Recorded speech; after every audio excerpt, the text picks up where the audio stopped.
Welcome to Backstories. Phyllis Hyman, larger than life, but lost and living all alone. A dazzling beacon in the world of jazz, R&B, and soul. Known for her powerful voice, emotive performances, and unforgettable stage presence. Her life is one of immense talent and personal struggle, culminating in a legacy that continues to inspire and captivate fans around the world. Phyllis Hyman, a voice of unparalleled depth and emotion, left an incredible mark on the music world. Known for her sultry contralto voice and heartfelt performances, Hyman's life was a tapestry of triumphs, struggles, and an enduring legacy. Join us as we delve into her early beginnings, musical accomplishments, personal challenges, addictions, and the circumstances surrounding her tragic death. Her influence on the music industry and beyond.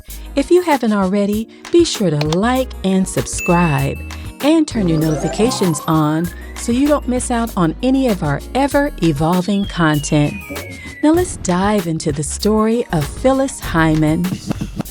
Phyllis Linda Hyman was born on July 6, 1949 in Philadelphia, Pennsylvania, to parents Philip and Louise Hyman. The eldest of 7 children, she grew up in a close-knit family that nurtured her natural music talents. At the time, the family didn't even own a radio in the home, but she displayed an early affinity for music and performance, often participating in school choirs and local talent shows.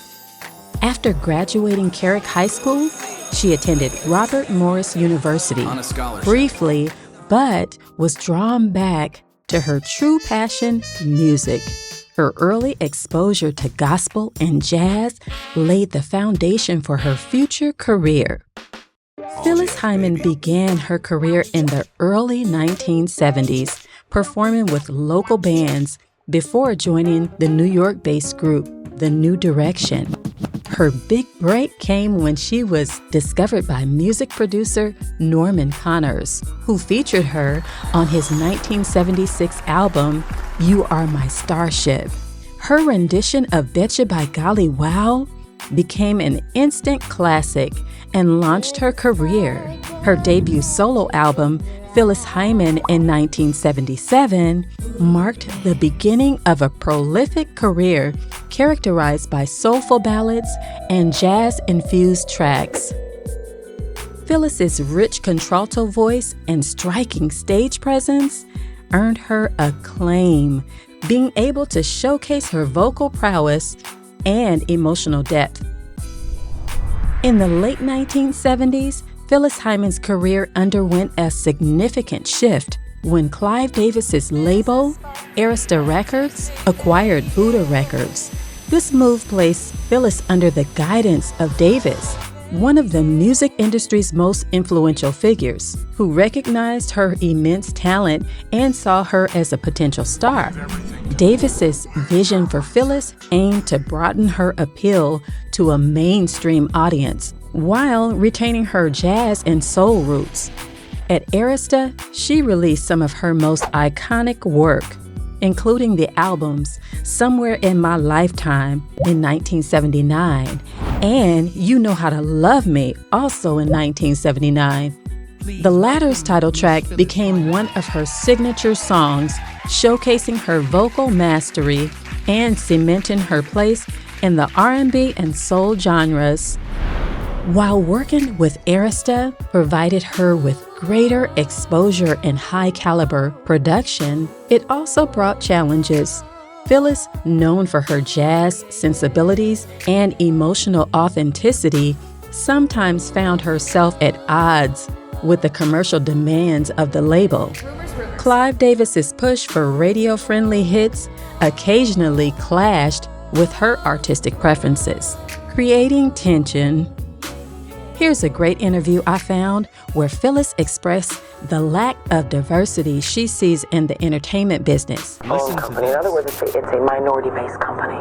Most of my employees are Black or Hispanic, and I deliberately started that years ago because of the unfortunate dilemma of minorities in the workforce and in the entertainment field, where blacks generate billions of dollars.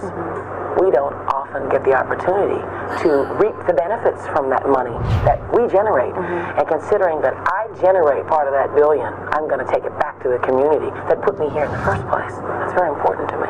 It makes sense. It's like adding one and one together. It makes two. Well, if the community put me out here, I've got to bring the community where I am. It's that simple. And it makes so much sense to me. I don't understand why others don't do it more. Well, I was going to ask you that. Why don't you think they are? I have not asked any other black artists. I don't know. I have witnessed other artists. I look at Tina Turner, and I have asked the company about her staff, and I know she has no black people on her staff, excluding one guy, I think, who takes care of her costumes and all. Diana Ross, I don't believe she has many blacks on her staff. I have seen her tour book and all, and you see photographs, unless they all stay home. Then they took the pictures. I don't know. But I think it stems from the stereotypes from days past. And I remember when I first got in the business, all of the managers, the big guys came around, and I took my time. I was not in a hurry to do anything, and they were very peeved by that attitude. They knew I wasn't being conceited, but it's just that I wasn't in any hurry. I was making a decent living doing nightclubs. I just didn't understand what management meant, and I don't like to sign contracts. I knew enough from working as a secretary in legal services that once you put your name on that piece of paper, you are bound and gagged, and I don't like that. I like to be bound by my words, and those people who have worked with me over the years know that my word is my bond, and I don't go back on that. Not in certain areas. You know, if I say I'm going to do something in a contractual sense, I'm going to follow that. I think that we're made to believe that you sing, and the management, let me do the other work. And we're brought up to believe that blacks can't do the managerial part. The same way in baseball, where the gentleman said that blacks were not intelligent enough, if I'm not mistaken. I know he said something in that order. I mean, we can't handle that sort of job. What a ridiculous thing to say. Bless his heart, too, by the way. Further stating that it's a high priority for her to hire Black and Hispanic workers in her production company, stating that she wished other top-name stars would follow suit and do the same. As you can see, Phyllis Hyman stood strong on what she believed in. And I have to agree with her. Either stand for something or fall for everything. Now wait a minute, y'all. Can you imagine the heat from her label bosses for taking such a stance back in those days? Throughout her career, Phyllis Hyman was celebrated for her talent, but often felt overshadowed by industry politics and decisions made by those in power. One persistent rumor that followed her time at Arista was of a falling out with Clive Davis, the label's influential head. Allegedly, tensions arose between Hyman and Davis over the direction of her career and his focus on promoting other artists, particularly Angela Bofill and Whitney Houston.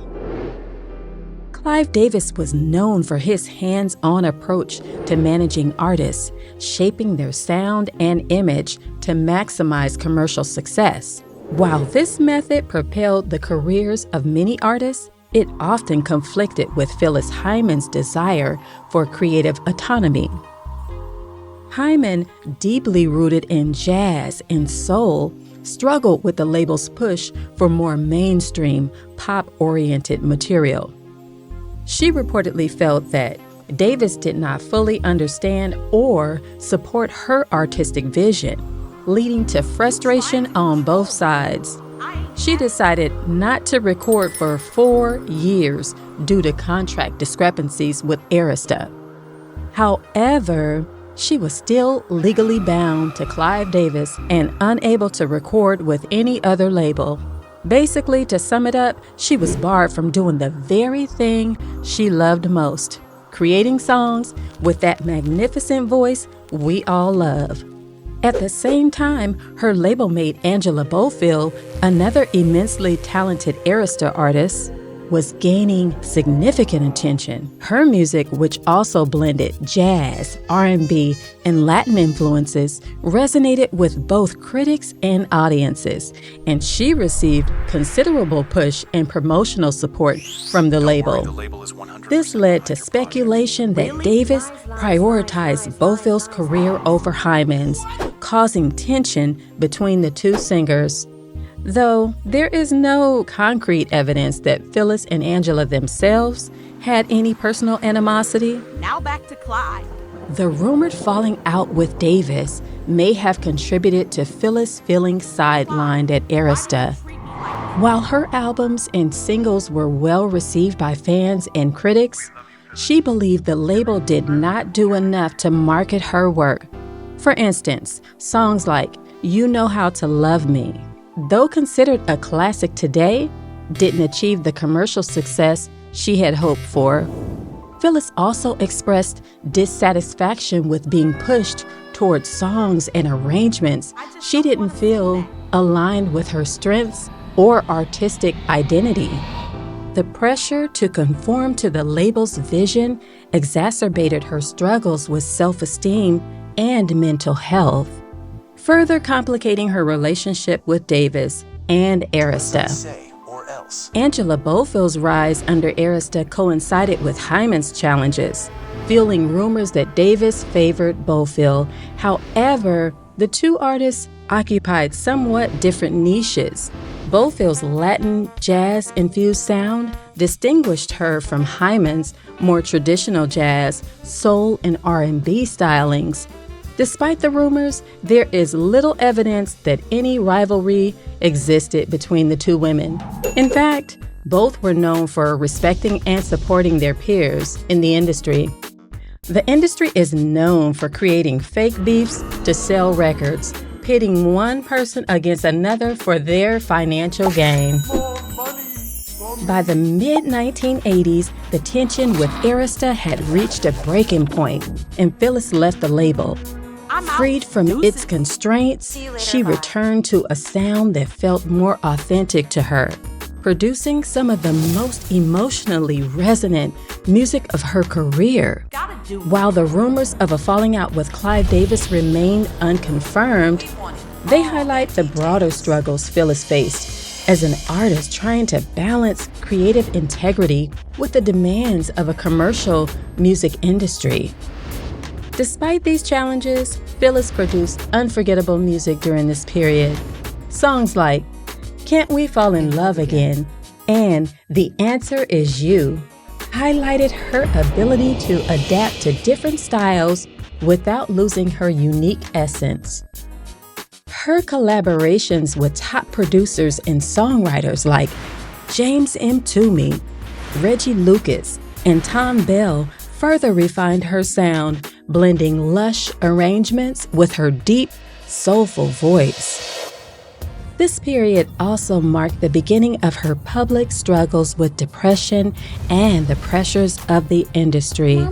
Nevertheless, she remained a consummate performer, delivering electrifying live shows and maintaining a loyal fan base who appreciated her authenticity and artistry.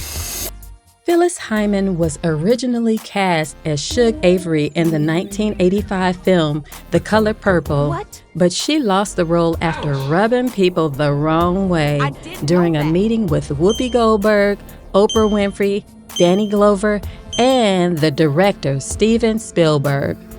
Many found this strange. It's not like they didn't know Phyllis Hyman is a high-level, top-notch diva that knows her value and won't settle for less. Wow, in all honesty, she would have done awesome in that role. Her later work included the albums Living All Alone, 1986, and Prime of My Life in 1991, reflected a return to the deeply personal and soulful style that endeared her to her fans. These records, particularly the latter, are considered some of her best, providing that Even outside of the constraints of a major label, her talents remained undiminished. Phyllis Hyman's years with Arista Records were a defining chapter in her career, marked by both artistic triumphs and professional challenges. The label helped her reach new heights of visibility and acclaim, introducing her music to a wider audience. Her work during this era continues to be celebrated. When Phyllis hit the stage, she gave it her all. High energy, smooth, soulful jazz, or a love ballad that could pull at your heartstrings. If you've ever been to a Phyllis Hyman show, she was a singer. In other words, she was the person who professional entertainers came to see. Now keep in mind, honey, this was before the days of auto-tune. Phyllis gave it to you raw, right out of her soul. Even as she faced obstacles, Phyllis's time at Arista underscored her resilience and dedication to her craft. Her music from this period remains a vital part and a testament to her ability to shine, even in the face of adversity. Hyman received critical acclaim for her work, earning Grammy nominations and a loyal fan base. She was known for her versatility, seamlessly blending jazz, soul, and R&B. Her collaborations with artists such as Norman Connors, Grover Washington Jr., and Barry Manilow highlighted her ability to elevate any music partnership. Hyman also demonstrated her theatrical talents on Broadway, earning her a Theatre World Award for her role in Sophisticated Ladies, a Duke Ellington revue. To say the lady had style is an understatement. World-class beauty and talent to match her statuesque frame allowed designers to craft unique and memorable outfits for her performances and appearances on numerous TV shows. Her fans were always excited with anticipation of what she might appear in. Her electric personality was captivating and allowed her to grace numerous magazine covers and articles, and kept her fans wanting more. Phyllis Hyman released 10 studio albums and several compilations, scoring her multiple top 40 R&B hits. She was nominated for a Tony Award for her role in the Broadway musical Sophisticated Ladies in 1981, where her performance of Duke Ellington's music was widely celebrated. She had a gift of being able to emotionally connect with her audience. She was revered as one of the most versatile and respected vocalists of her time. Phyllis Hyman's personal life was as complex as her music. She was briefly married to her producer and manager, Larry Alexander. The marriage didn't produce any children, and it's not exactly clear why, but their union ended in divorce. All throughout her life, she was often the subject of rumors regarding her relationships and personal struggles. Despite the speculation, Hyman maintained an air of mystique, focusing on her artistry and maintaining her close relationships with family and friends. Many relationships in the entertainment industry often face challenges balancing a demanding career with personal fulfillment. Phyllis often referred to herself as the girl who can't get a date. Now check out this interview.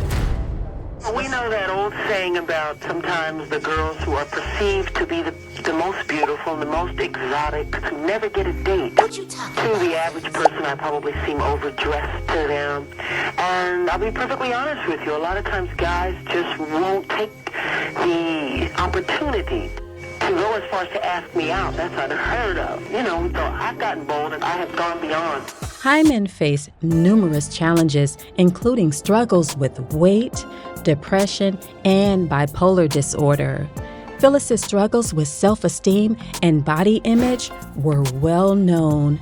She was open about her battle with weight fluctuations and the pressures of maintaining a certain image in the music industry.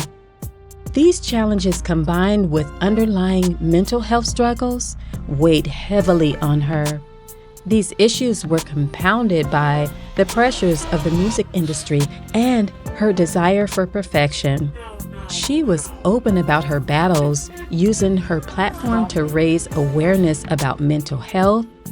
And despite her efforts to manage these struggles, they remained a persistent shadow over her life. Painful childhood trauma. The statuesque singer long suffered from drug, alcohol, and food addictions. Phyllis Hyman had entered rehab facilities to address these issues, but upon completion and over time, it's alleged that she found it difficult to deal with these issues, leaving her unable to stay clean for long. Phyllis battled bipolar disorder as well, a condition that she spoke about candidly.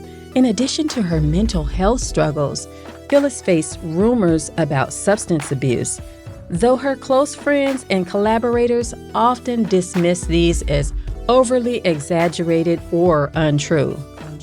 Her health challenges were compounded by the immense pressures of fame, financial difficulties, and a deep sense of isolation that often accompanies life in the spotlight. On June 30th, 1995, Phyllis Hyman was scheduled to perform with The Whispers at the world-famous Apollo Theater in Harlem, New York. Tragically, she was found unresponsive in the bedroom of her New York City apartment just hours before the performance. She was rushed to the hospital and died 2 hours later at St. Luke's Roosevelt Hospital. Her death was ruled a suicide, and she left behind a note expressing her struggles with depression and loneliness. The note read in part, "I'm tired. I'm tired. Those of you that I love know who you are. May God bless you."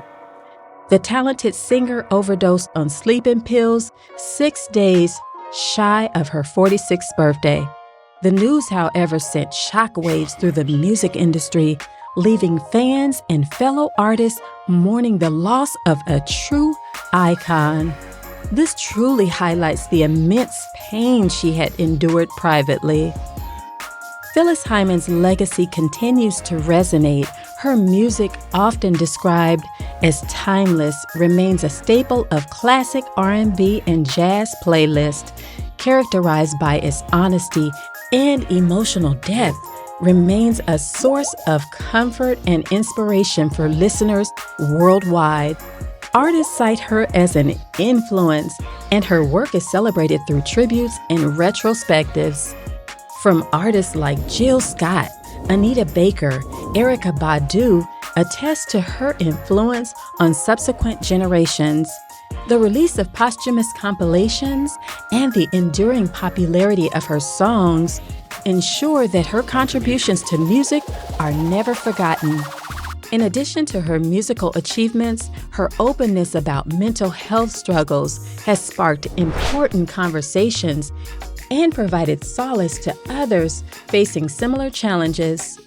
Phyllis Hyman was a once-in-a-lifetime talent whose voice captured the complexity of the human experience. Though her life was tragically cut short, her voice is a reminder of both the beauty and the fragility of life. Her artistry lives on, showing us the power of music to heal, inspire, and connect us all. Her incredible talent and unyielding passion for music, while her journey was tragically cut short, her voice continues to echo across decades, touching the hearts of those who hear it, cementing her as an icon of R&B, soul, and jazz. Thank you for watching the story of Phyllis Hyman, larger than life, but lost and living all alone. Let us know who you'd like to see next at Backstories 365.